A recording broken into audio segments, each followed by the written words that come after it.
Listen to the short story Charles by Shirley Jackson, Level A1, Oxford Reading University. It is my son Laurie's first day of kindergarten. He thinks he is not a little boy anymore. He wears blue jeans like older children. I stand at the door and look at him. He is walking down the street. He doesn't even stop at the corner to look back at me. Later that day, he comes home and throws his hat on the floor. At lunch, Laurie speaks rudely to his father. He takes a bottle of milk from his baby sister and makes her cry. "Did you like kindergarten?" I ask. "It is all right," he says. "Did you learn anything?" his father asks. "Nothing," Laurie answers coldly. "The teacher made one boy stand in the corner today. He was bad." "Who is this boy?" I ask. "His name is Charles," Laurie says. "He did terrible things in class." "What did he do?" I ask. But Laurie jumps off his chair, takes a cookie from the table, and runs into his room. The next day at lunch, Laurie says, "Charles hit the teacher today." I look at him in surprise. He smiles at me. "Why?" I ask. "Because she didn't let him draw with green pencils," he answers. "She made him draw with red pencils, but he didn't want to, so he hit her. And then she made him stand in a corner again. She doesn't let other children play with Charles anymore, but they like playing with him." On Wednesday, Charles hits a girl on the head. The teacher doesn't let him leave the classroom during the break. On Thursday, he makes a lot of noise during the lesson and stands in a corner again. On Friday, he throws chalk all around the classroom. The teacher doesn't let him write on the blackboard anymore. "I think kindergarten is not the best place for our son," I say to my husband on Saturday. "I am afraid that Laurie will make friends with this Charles. Then he will become a terrible child too." "It is going to be okay," my husband says. "There are many people like Charles in this world. You can meet them anywhere." Another week starts. Laurie comes home late on Monday. He has a lot of news. He starts talking as soon as I open the door. "Charles was bad today," he says with a smile. "He cried and laughed and talked loudly all day. The teacher made him stay after school, and all the other children stayed to watch him." Don't just learn English, enjoy it. English courses, famous audiobooks for all levels, word games, and rating charts to keep you motivated, all in one place, the EWA app. Check out appewa.com right now. "What does he look like?" my husband asks. "What is his last name?" "He is bigger than me," Laurie says, "and he never wears a jacket." That evening, the parents are coming to school to meet the teacher for the first time. I can't wait to talk to Charles's mother at the meeting. But then my baby daughter catches a cold. I have to stay home. At lunch on Tuesday, Laurie says, "Another teacher came to the classroom today.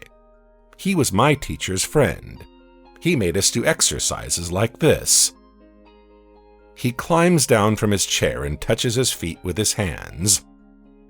"But Charles didn't do the exercises," he says with a smile. "Didn't he want to?" I ask. "No, he hit the teacher's friend," Laurie answers, "and the man didn't let him do exercises with the others." "What are the teachers going to do about him?" my husband asks. "Maybe they will throw him out of kindergarten," Laurie answers. Charles does other terrible things on Wednesday and Thursday. He hits a boy in the stomach during the lesson. He laughs loudly when the teacher talks to him. He stands in a corner. On Friday, he stays after school. All the other children watch him again. Soon, Charles is like another family member to us. If my baby daughter cries all day, we say, she will be just like Charles when she grows up. If Laurie throws his toys all over the kitchen, he is like Charles. One day, my husband catches his arm in a telephone cord. He pulls the telephone, our plates, and a vase with flowers off the table. I am playing Charles today, he says. But the next week, Charles is different. He is very good and helps the teacher a lot. He cleans up the classroom after the lessons. The teacher even gives him an apple. What happened to Charles? I asked my husband one night. I don't believe that he is a good child now, he says. Maybe he plans to do something terrible. But Charles has become the teacher's helper. He doesn't do anything bad for over a week. The parents are meeting with the teacher again next week, I say to my husband. I am going to talk to Charles's mother. At lunch on Friday, Laurie says, Charles told a girl to say a very bad word today. She said it twice.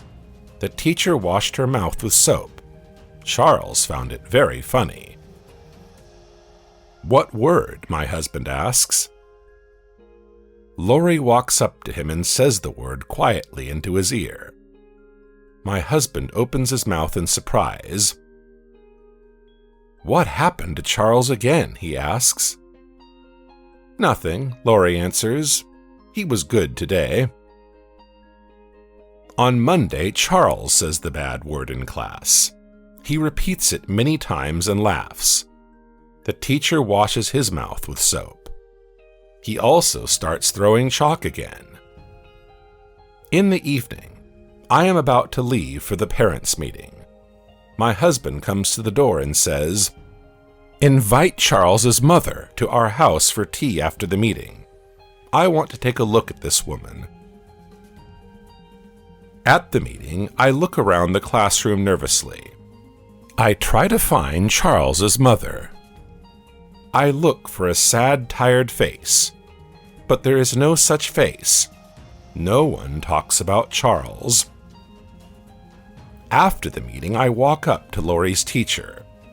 She has got a plate with a piece of cake in her hands. I am Laurie's mother, I say with a smile. Laurie is such an interesting child, she says. He likes kindergarten very much, I say. He talks about it a lot. We had some problems with him at first, the teacher says, but now he is my little helper. He is a good boy, I say. Maybe he just played with Charles too much during the first weeks. I guess this boy causes you a lot of problems. Charles? She asks in surprise. We haven't got any Charles here. Send this video to a friend who likes short stories in English. And now, listen to another audiobook.